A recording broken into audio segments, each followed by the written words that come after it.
Van een brief die u gestuurd heeft. Die brief gaat erover. U bent ziek, u heeft kanker.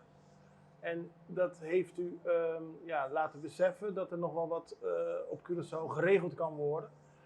Daar komen we later op terug. In eerste instantie wil ik aan u vragen, hoe gaat het met u? Met mij gaat het goed. Ja? Ik heb een probleem, maar ik voel me buitengewoon goed. 3 jaar geleden is er bij u kanker ontdekt. Ja, En toen werd gezegd, u heeft 1,5 jaar te leven. gemiddeld. En u leeft nog steeds, dus wat dat betreft gaat het goed. Ja. Wat heeft u precies? Ik heb een hersentumor. Een gliosarcoma. En is het te behandelen? Men heeft het geprobeerd in eerste instantie met bestraling en chemo. Dat heeft ook wel gewerkt, maar achteraf denk ik dat alleen de bestraling heeft gewerkt. Ik heb maximale dosis bestraling gehad. Men zegt dat een persoon slechts een bepaalde dosis in zijn leven kan verwerken. En dat alles wat erboven is schadelijk is en dus niet kan. En dus daarvanuit zou ik dus ook niet meer opnieuw bestraald kunnen worden. U kunt niet meer opnieuw bestraald worden. Nee. En eigenlijk zeggen de doktoren daarmee, we kunnen niks meer voor u doen. Ja, tijdens mijn laatste chemo, ik ben nu gestopt met chemo, tijdens mijn laatste chemo zijn er nog 3 puntjes bijgekomen. Dus 3 kleine tumoren bijgekomen. Omdat dat tijdens de behandeling is gebeurd, concludeert men dat de behandeling dus niet aanslaat. Ja. En is men daarmee gestopt? Ben ik ermee gestopt? U bent nu zelf bezig ook om te zorgen dat het zo goed mogelijk met u blijft gaan. U heeft een dieet zonder suiker en zonder koolhydraten om op die manier te voorkomen dat de kanker zich blijft verspreiden. Gaat dat goed? Ja, dat moet ik afwachten. Ja. Men heeft mij overtuigd via internet dat dit werkt, omdat kankers van suiker leven. Oké.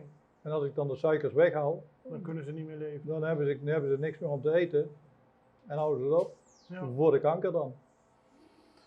U ziet er goed uit, we hebben al van tevoren hierover gesproken, maar er zijn een paar dingen die u onlangs aan het denken hebben gezet. Onder meer, ook een treurig onderwerp, het overlijden van een van uw honden. Ja, kijk, ik had er van tevoren al wel over nagedacht, maar vooral doordat we onze doberman Bruce hebben moeten laten inslapen, dacht ik van nou, dat is toch eigenlijk heel mooi gegaan. Die hond is met alle liefde en rustig ingeslapen. Bij de dokter. Bij de dokter. En waarom kan zoiets, ja niet op die manier natuurlijk, maar toch wel zoiets, eigenlijk niet bij personen? Als u Dus- dadelijk, als het slechter met u gaat. Ja, als ik het niet meer zie zitten en mijn vrouw ziet het ook niet meer zitten. Want uiteindelijk, als het fout gaat, dan word ik haar toch tot last. Niet overlast, dat denk ik niet, maar wel tot last. Ja. En zij moet ook verder met haar leven. Dus dat zijn 2 dingen. A, ik zie het niet meer zitten als ik een kastplantje ben wat alleen maar tegen het plafond aankijkt. En ondertussen doe ik al liggende in mijn broek. Ja. Dan is dat niet fijn. Met de gedachte dat het niet beter meer Ja, gaat. uiteraard. Zonder Ja. enig uitzicht op beterschap, maar alleen uitzicht op slechter, slechter, slechter. En toen dacht u, er is op Curaçao niks geregeld voor Ja. zo'n situatie. Dat zou wel moeten. Ja, precies. Wat zou nu de situatie zijn? Heeft u daar met doktoren over gesproken? Nou, je gaat verzorgd worden, dus wat ik net zei, je gaat in je broek doen, nou dan wordt je pamper gewisseld. Als het echt in huis niet meer te doen is, dan krijg je volgens mij 3 maanden de tijd in een hospice. De meeste mensen in die 3 maanden gaan daar dan ook vertrekken. Maar ik zie me ook niet in een hospice liggen. Hmm. Dus ik ben mijn hele leven actief geweest, nu nog, elke Ja. dag. Eh, en ik moet daar dan duimpjes zitten draaien, niet wetende wat ik moet doen. Ik moet er niet aan denken. En daarom zegt u, er moet iets geregeld zijn, zoals bijvoorbeeld in Nederland, over mensen die in plaats van lang te lijden, zelfstandig een einde aan kunnen maken. Ja,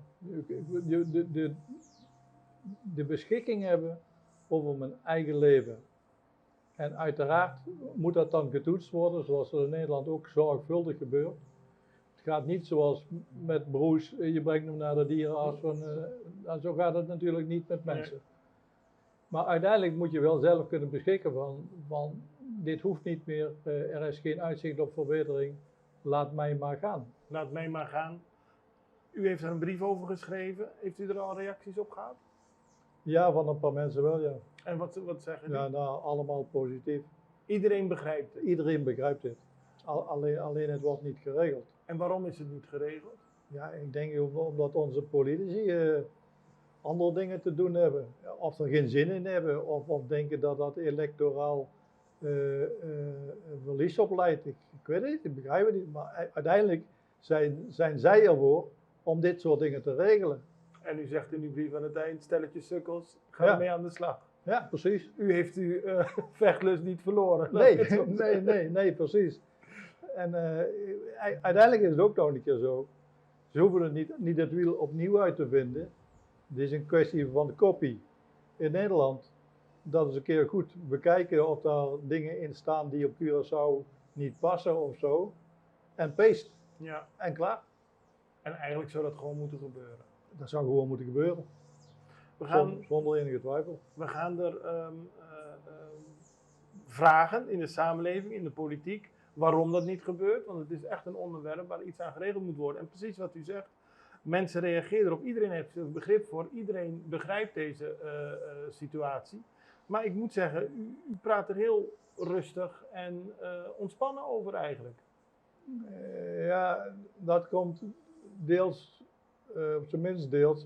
Ik ben mijn hele leven al van, ik vecht tegen alles. Mm-hmm. Maar als ik op een gegeven moment zie van, ja, dit is een verloren strijd, dit kan ik niet meer winnen, dan leg ik me daar ook bij neer. U bent geen Don Quixote die maar door blijft gaan? Nee. En daarin geholpen door mijn vrouw, die erg spiritueel is. En waarvan ik de laatste tijd heel veel geleerd heb, om er toch anders tegenaan te kijken. Ja. Dus ik accepteer gewoon zoals het is. Maar u zou wel willen dat er, mocht het zeer verslechteren, u gewoon het heft in eigen handen. Ja, precies. Uiteraard. Dat is het doel van mijn brief. Het zal mij niet meer gebeuren. Nee. Maar dat er wel aan gewerkt wordt. Dank u wel.